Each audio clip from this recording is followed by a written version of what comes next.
Hello नमस्कार सबैजना साथीहरूलाई। आज चाहिँ मैले मेरो खानामा लिएर आएको छु, फ्रुट्सहरू लिएर आएको छु। यो भिडियो बनाउनुको मेन कारण भनेको चाहिँ हामीले खानामा हुन्छ नि, जसरी हामी खाना एकछिन भात नखाँदा हामी नेपालीहरूलाई ओहो मैले त भात खाएको छुइनँ आज जस्तो हुन्छ नि, त्यसरी नै फ्रुट्स पनि त्यति नै इम्पोर्टेन्ट हुन्छ होइन।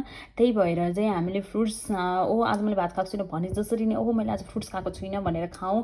अझै हामी म त 40 नागिसकेँ, अझै 40 नागेको हामीहरूले त फ्रुट्स एकदमै अनिवार्य खानुपर्छ होइन। त्यसले एकदमै स्वास्थ्यलाई सहयोग गर्छ हेल्थी राख्नको लागि।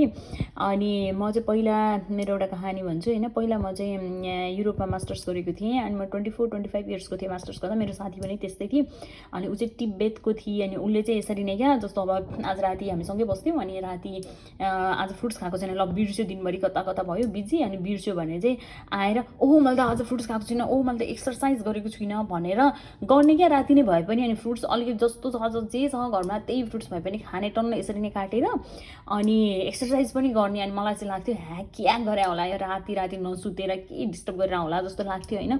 तर अहिले चाहिँ म सम्झिन्छु है, 40 कटेपछि चाहिँ सम्झिन्छु यसरी फ्रुट्सहरू काटेर सानोमा मम्मीहरूले दिनुहुन्थ्यो। अब अहिले त आफै मम्मी भएपछि कसैले दिँदैन नि त, आफैले गर्नुपर्छ। त्यही भएर आफ्नो लागि पनि समय छुट्याउनु पर्ने रहेछ, आफूले पनि राम्रो हेल्थी खानाहरू खानुपर्ने रहेछ। अनि फ्रुट्स त अनिवार्य इन्क्लुड गर्नै पर्ने रहेछ। अब यसरी काटेर खाएन भने कहिले खाने टाइमै आउँदैन क्या हाम्रो त होइन। अनि अहिले चाहिँ म त्यो मेरो साथीलाई, तिब्बतियन साथीलाई सम्झिन्छु होइन। अनि एकदमै इन्सपायर्ड भएको क्या, अहिले पो आएर त्यतिखेर भएको थियो भने कस्तो हुन्थ्यो होला जस्तो लाग्छ होइन।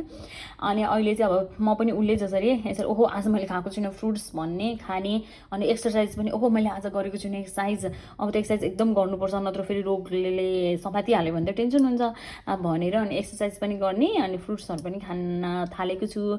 मलाई आशा छ तपाईँहरू पनि त्यसै गर्नुहुनेछ। आफ्नो ख्याल गर्नुहोला, आफ्नो स्वास्थ्यको ख्याल गर्नुहोला, स्वास्थ्य नै सम्पत्ति हो।